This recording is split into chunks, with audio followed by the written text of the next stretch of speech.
Hello friends, my name is Akhilesh and today is the 18th of April.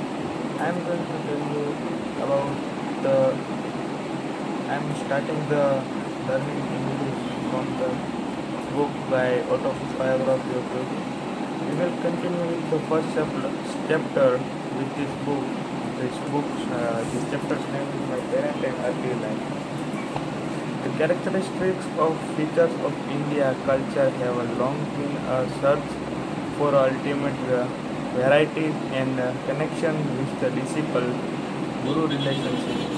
In my own path uh, led a characteristic said his beautiful life was chilled for for the ages. He was one of the greatest masters who are India's trusted wealth. Emerging in every generation, they have bulwarked their land against the fate of ancient Egypt and Bologna. I find my earliest memories converting the features of previous increment. Clear recollection came to me of distinct life in which I had been yogi amid the Himalaya snows.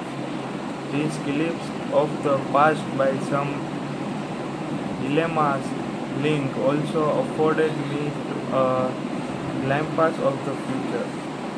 I still remember the helpless humiliation of the infant.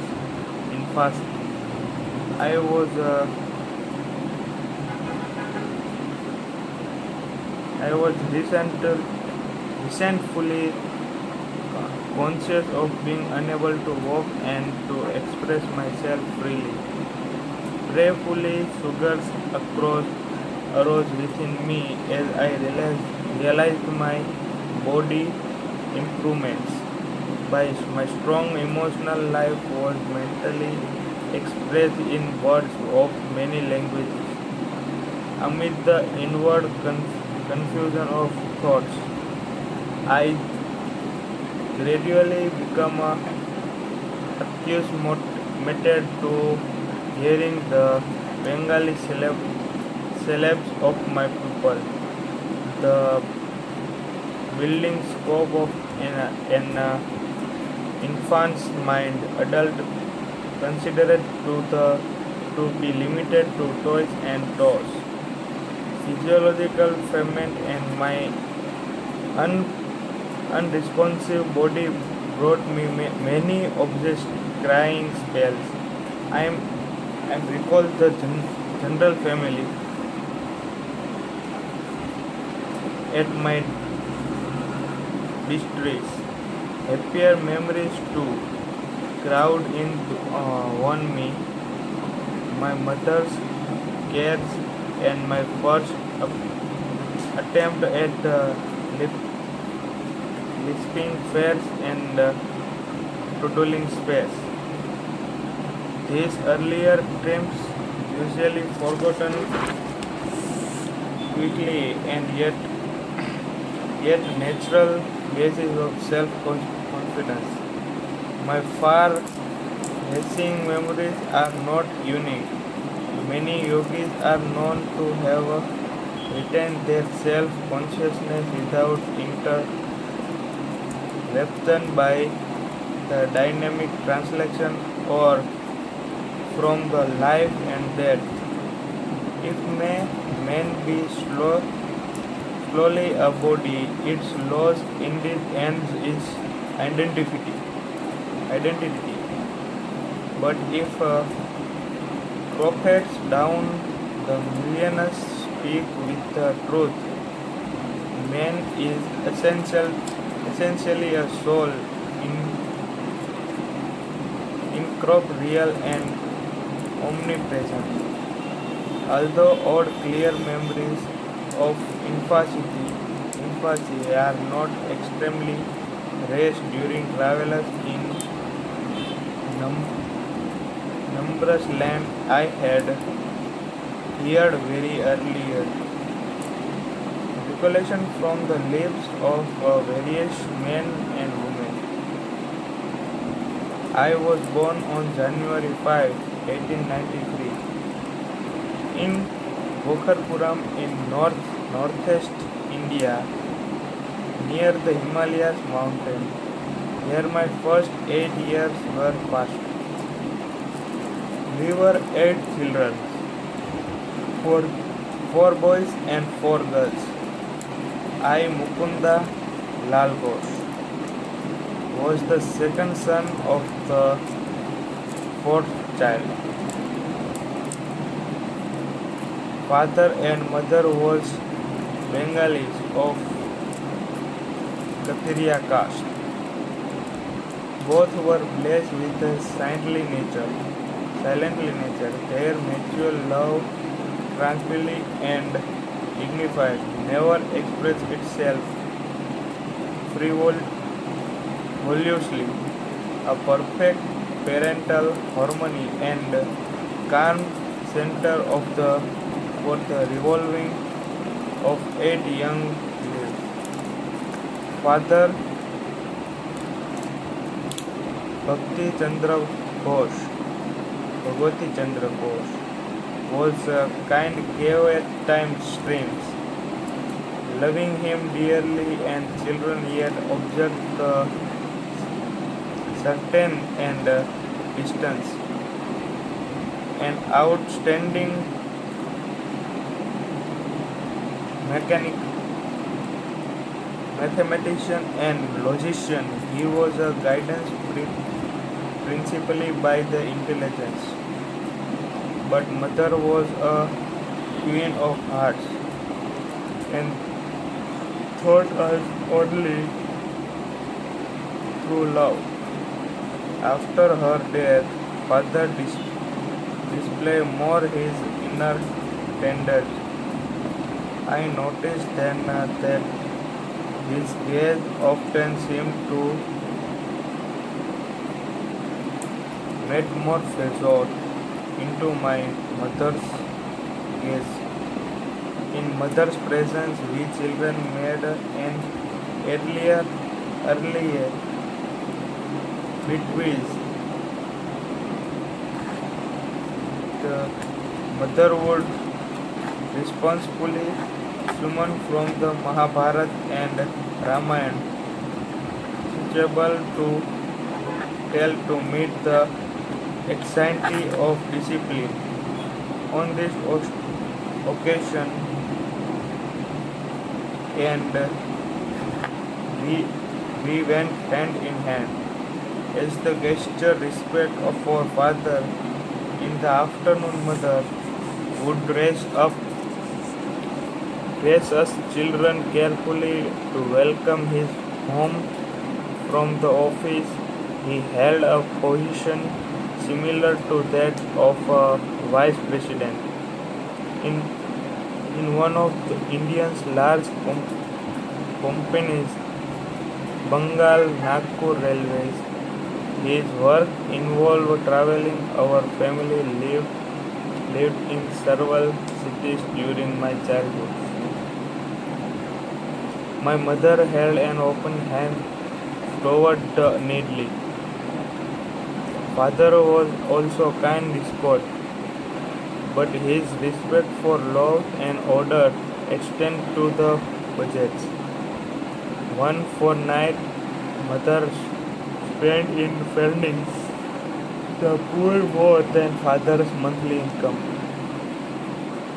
All I asked, please, father said, is that you keep your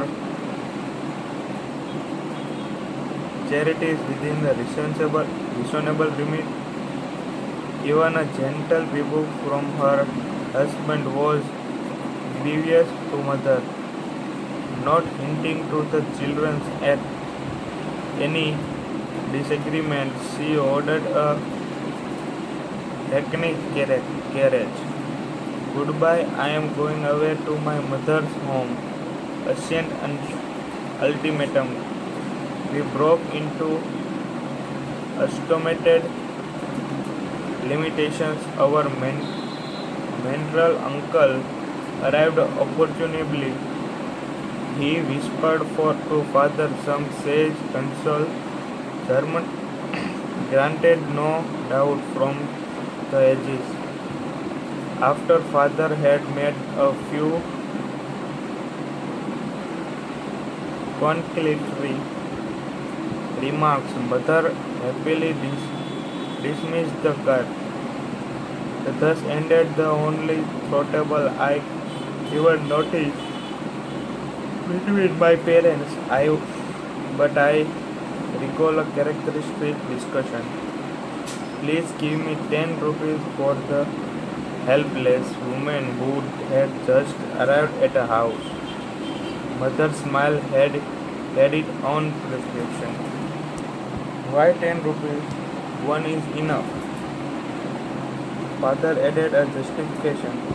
When my father and grandparents died suddenly, I had my first experience to provenently my only breakfast before walking meals to my school was a small banana. Later, a university, I was in such needed that I applied to wealthy judge for a aid for one rupee per month. He declined, remarking that even rupee is important. How how betterly you recall the Daniel of that rupee. Mother's heart had an instant logic. Want this? Do you want this woman also to remember painfully your refusal of 10 rupees, which she needs ungratefully? You win with the immersial gesture of vanished husband. He opened his wallet. Here is the 10 rupees note. Give it to her with my goodwill. Other 10 first say no to any new proposal. His attitude toward the stranger who readily he had one mother's symptom was an example of his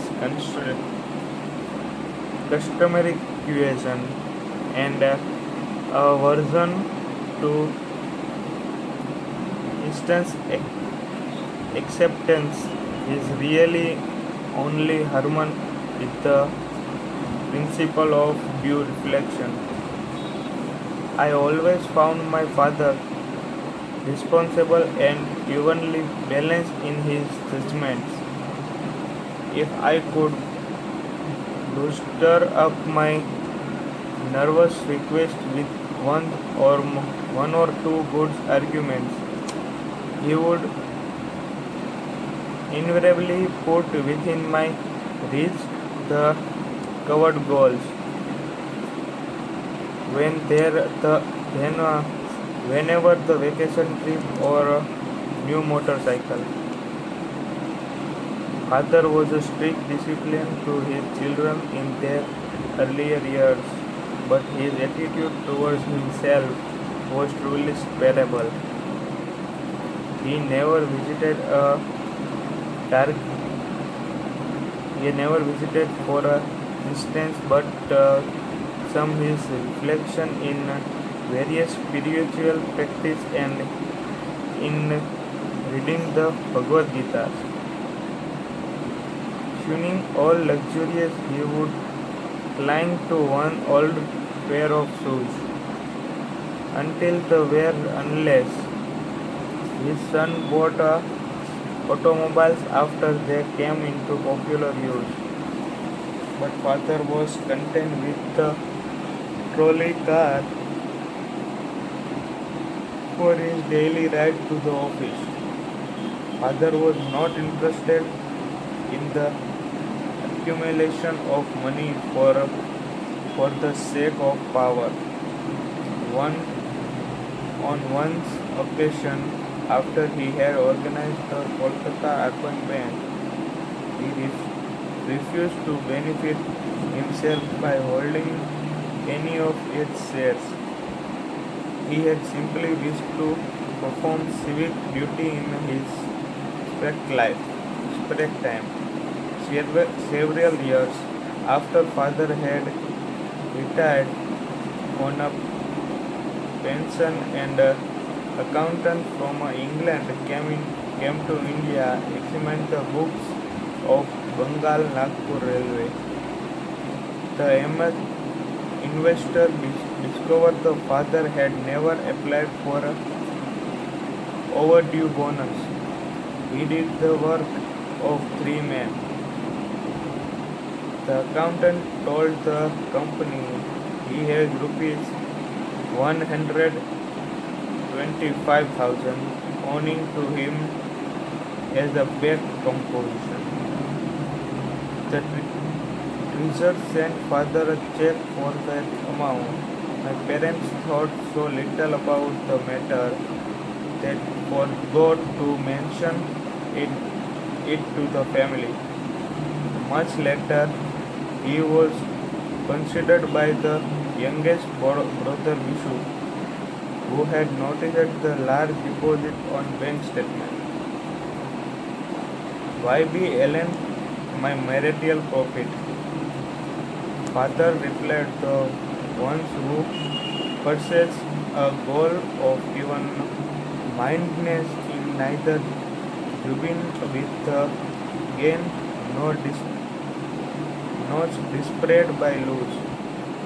He knows that men arrived penniless in the world and depart without a single rupee. Earlier in their marriage life, my parents became the disciples of a greatest master Lahiri Mahasya of Banaras. This association stranger father naturally assigned the temperament mothers once made a remarkable admission to eldest sister Roma. Your father and I live together as a man and wife only once a year for the purpose of having children. Father met Lahiri Mahasya through the Avinash Babu, an employee of the branch line of the Bengal Nagpur Railway. In Gorakhpur, Avinash Babu instruct my young years with the inorganic tales of my Indian saints. He invariably concluded with a tribute to the superior glorious of his own Guru. Did you ever hear of the extraordinary circumstance under which your father became a disciple of Lahiri Mahasya? It was on a lazy summer afternoon as Abhinash and I sat together in a compound of my home that he put these intriguous questions. I shook my head with the smile of anticipants. Years ago, before you were born, I asked my superior officer, young father, to give me weeks leave from my office duties in order to visit my Guru in Banaras. Your father ridiculed my plan. Are you going to become a religious fantasist? He inquired constant on office work if you want to forget ahead. Sadly working to home alone Woodland Park that day. I met my father in Palanquin. He dismissed the several and convenience and fell into the step beside me. Seeking to console me, he pointed out the advantage of striving for worldly success. But I heard him listenly. My heart was Respecting Lahiri Mahasya, I cannot live without seeing you. Our path took us to the edge of tranquilly filled with the where the rays of late afternoon sun were grounding to tell the ripple of the wild grass. We pushed in the administration there in a field only a few yards from us. The from my great guru suddenly appeared. Agwati, you are so hard on your employees. His voice was respond in our absence here. He vanished as mystery obviously, and he had come on my knees. I was extremely Lahiri Mahasya. I, for a few moments, your father was motionless with stupefaction. Avinash, not only do I give you leave, but I give myself leave to start for Banaras tomorrow. I must know this great Lahiri Mahasya who is able to materialize himself at will order to increase for you. I will take my wife and ask his master to intitulate us in his spiritual path. Will you guide us to him? Of course, joy filled me at the mysterious answer to my prayer and the quick for favorable turn of event. The next evening your parents and I unmute for Banaras, reaching there on the following day. We took a hour's craft for some distance, then had to walk through narrow lanes to my Guru scheduled home. Entering his little parlor, we bowed before the master. He locked in his habitual lotus posture. He blinked his piercing eye and leave them on your father. Bhaktai, you are too hard on your employee. His word were the same as those he had used 2 days before in the grassy field. He added, I am glad that you have permitted Avinash to visit me, and that you and your wife have accompanied him. To their joy, he invited your parents in spiritual practice of Kriya Yoga. Your father and I, as a brother sister, have been close friends since the memorable day of the vision. Lahiri Mahasya took a definite interest in your own birth. Your life shall surely be linked with his own. The master's blessing never fails. Lahiri Mahasya left his word shortly after I had entered in his picture in the on frame. Always graced our family altar in the various cities to which father was transferred by his office. Many morning and evening found mother and me meditating before they could improvise the sharing, offering flowers depending fragrant sandwood paste with the frankness and Myra as well as our united devotees. We honored the divinity that had found full expression in Mary Mahasya. This picture had a surp- surpassing influence over life, over my life. As I grew, the thought of the master grew with me. In meditation, I would often see his photographic imagination from its small frame and talking living from seat before me.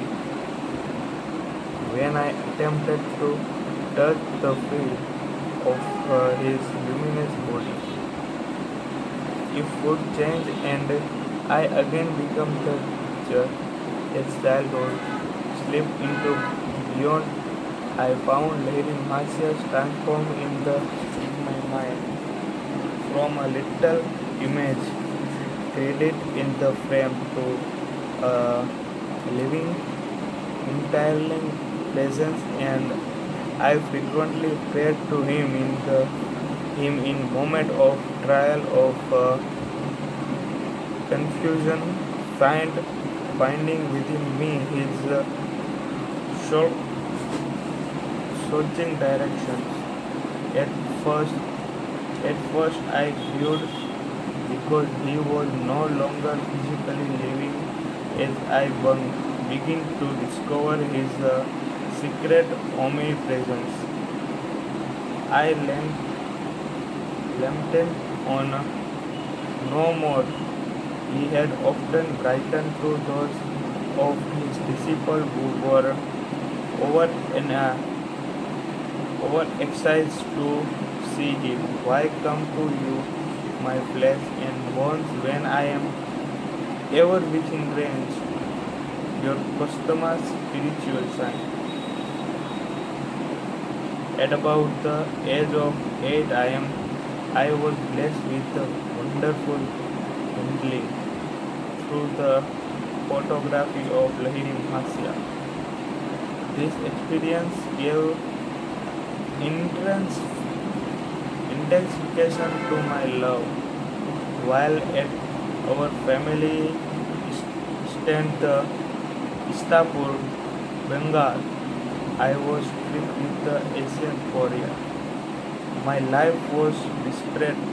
Despite of the doctors could nothing at my beside mother frequently motioned to me to look a Lahiri Mahasya's picture on of the wall above my head.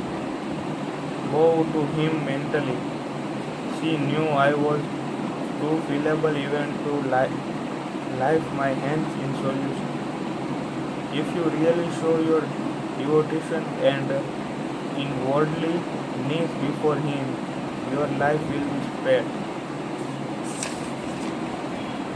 Oh, omnipresent Master, I, I thank thee that the light helps and my son.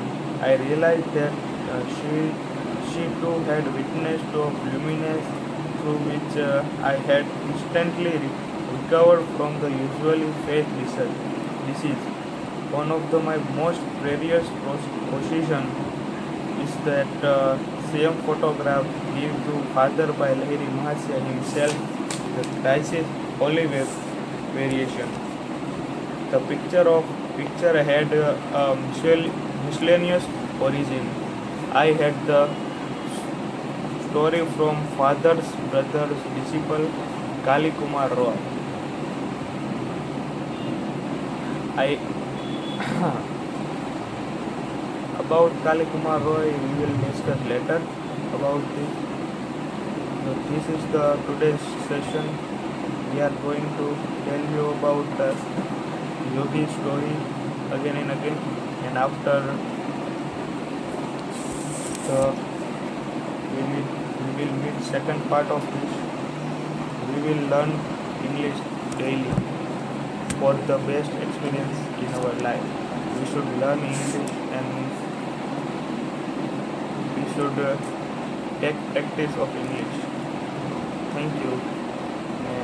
I am Bhautik and I will going to learn English by the reading and talking with English.